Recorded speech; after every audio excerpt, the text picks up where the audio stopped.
The Missouri Department of Corrections Fugitive Command Center tracks thousands of criminals every year. I need to speak to an EMP officer, please. But what happens after they're finally taken into custody? What price have you paid for being on the run for 18 months? None.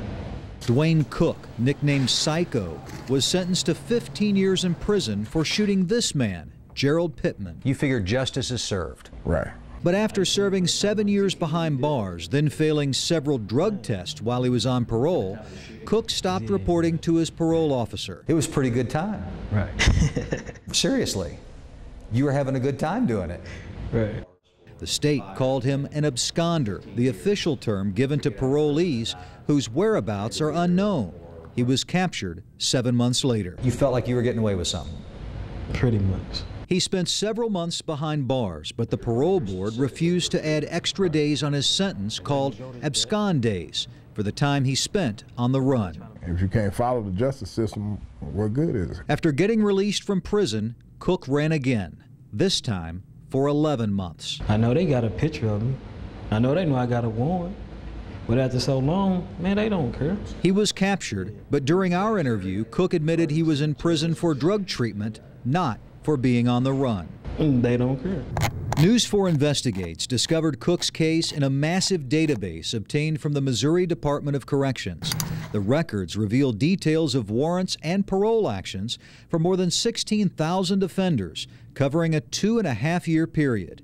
Our investigation focused on the 41 killers, rapists, and child molesters who disappeared for at least a month while on parole. Out of those 41, 19, nearly half of them, got no abscond time at all.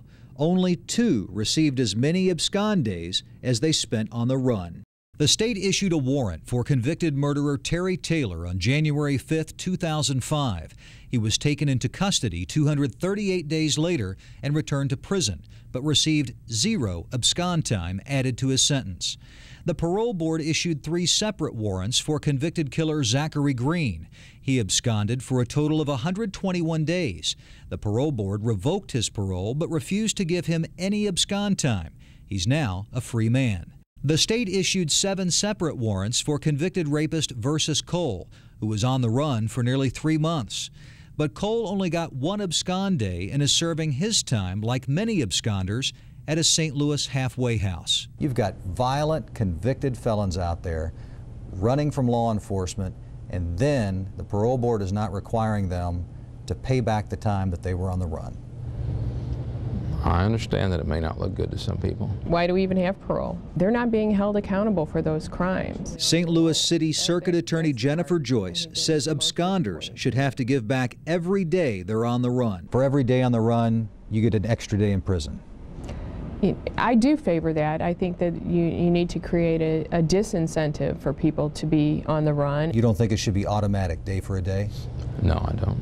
Steve Long was appointed chairman of the parole board 7 months ago. Each case is viewed on its own merit, and if it seems to be the best thing to do in the overall situation of success, he may not be credited with, or he may not be charged with his abscond time. Although he declined to talk about the details of any specific case, Long admitted our investigation has prompted him to re-examine the punishment handed out to absconders. Yeah, I mean, I was a little surprised at some of these things, and we'll be looking deeper at how some of these practices occur. Which brings us back to Dwayne Cook. Man, they don't care.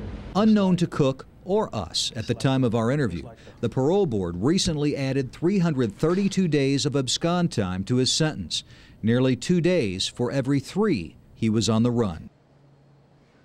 Chairman Long insists our investigation had nothing to do with the parole board's decision to give Dwayne Cook those abscond days. But the Department of Corrections database that reveals board actions involving Cook shows the abscond time was officially recorded on the day we interviewed Chairman Long. Craig Cheatham, News 4 Investigates.